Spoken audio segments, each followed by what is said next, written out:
Heto na nga guys, nangyari na naman yung dapat mangyari. No? Walang gumusto nito kundi ang tadhana. Lumanding dito para makumpleto ang ating trio sa Avengers. No? So meron na tayong Thor. Buksan natin. So heto na nga, no? Pero ito guys, ito nakuha ko to, hindi na to bago, no? Back in box na to. Pero sobrang good price, no? Tingnan natin. Okay, andyan pa yung mga ano niya, no? Yung mga kidlat-kidlat. Ayan, no? Yun na nga, may USB. So, ikakabit mo yun sa mga kumikidlat-kidlat. Let's buksan natin to. Tingnan natin si Thor. Ayan. Yung mga plastic-plastic pa naman. Yun. Yun. So, ayan na, no?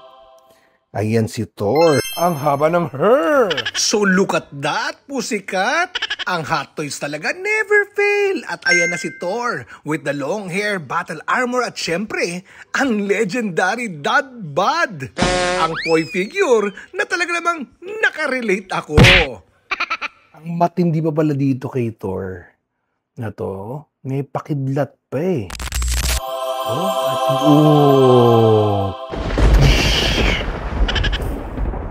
Grabe, no?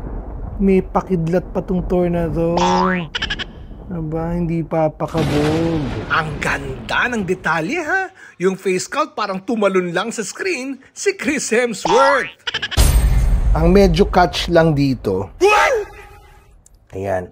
Andyan naman yung mga alt hands kumpleto. Andyan din yung stand. Oh, may mga batteries pa, no? In case gusto mong walang wire. Ang catch lang guys, wala na si Stormbreaker, yung axe. Tsaka si Mjolnir. So, yun ang magiging challenge natin ngayon dito. Maghanap ng Mjolnir tsaka Stormbreaker. Pero panalo ako dito guys kasi sobrang good price. So, shout out kay Alan. Kay Al, thank you so much for helping me acquire this Thor. Okay, so yun na guys, kahit walang hammer to, this Thor is still a heavy hitter. Pero hanap ako ng Mjolnir at Stormbreaker. Kaya comment nyo na lang kung may re-recommenda kayo. Comment below din kung anong version ng Thor ang favorite nyo. At like, subscribe at i-click ang notification bell kung gusto nyong maka-unbox pa tayo ng mas madaming heroes. Thor, you complete us. Grabe. Assemble.